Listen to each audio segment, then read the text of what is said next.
Recognize Mr. Giménez, the gentleman from Miami, Florida, for 5 minutes questioning. Thank you very much. And you know, most of you probably know that I was a firefighter for the city of Miami, but probably most of you don't know that I was a special officer, actually served on the SWAT team of the city of Miami Police Department. So while I rode a red fire truck, I also, every once in a while, especially during certain difficult times, I also rode with the police department. And so I honor the four of you for your service in public safety and the police department. When I was the mayor of Miami-Dade, I was also the sheriff of Miami-Dade. And one of the things that I did was after the incident in Paris, France, I mandated that all my officers, patrol officers, et cetera, would be equipped with AR-15s and enhanced body armor. Is that something which is normal in the United States? And do you think that we should protect our police officers, you know, more? If we're asking them to take their life and put it at risk, should we, as either community or a country, also give them the protection that they need in order to carry out their tasks? And so I'll ask the four of you, is this something normal or is this something a little bit unusual? Thank you for the question, sir. Protecting law enforcement officers is essential, and that comes in the form of equipment, including the body armor, the rifles, all the weapons, the radios, less than lethal force methods, everything they need, and it also includes the training. All of it together, they need to be properly equipped. But is that normal?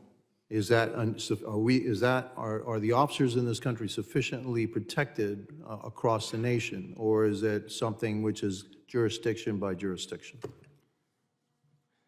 I don't know that I can answer for the entire nation. I could say in the state of Tennessee, it's generally jurisdiction by jurisdiction. It depends on funding. Fair enough. I would agree it's jurisdiction by jurisdiction, and I served in Miami with the Drug Enforcement Administration, so I know how dangerous it was certainly during the cocaine wars down there.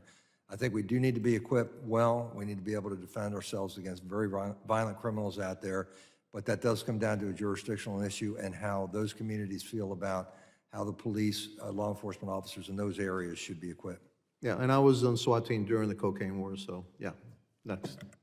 I would say that's probably not the normal. I'd tell you in Austin, every officer is not equipped with an AR, nor are they all certified to use one per se, as well as us getting enhanced body armor is not standardized, that they'll carry it on them all the time. It'll always be on their person. Would you want that? Absolutely. Okay. Mr. Bryant. Thank you. As a representative of law enforcement, not just nationally but internationally, I can tell you that it goes from jurisdiction to jurisdiction. There's not an equal level of distribution, nor in equipment or training, and so we have to improve upon that nationally. All right, my second question is Director Wray has informed us that because of the openness of the border, that he expects or he has apprehensions about a possible terrorist attack here in the United States.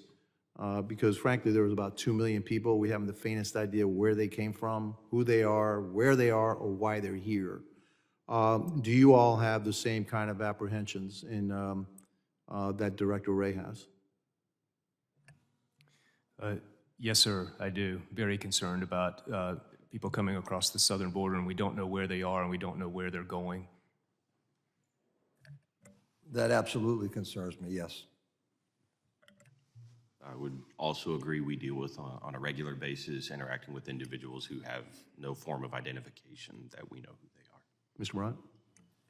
Yes, we trust the information being provided to us by Director Wray, and so I'm in agreement with it. Do you feel that the federal government is giving you enough in the terms or in the area of intelligence to be able to protect your jurisdictions to the best of your ability, in light of the fact that Director Wray believes that there is a grave threat to the homeland from terrorists unknown to us?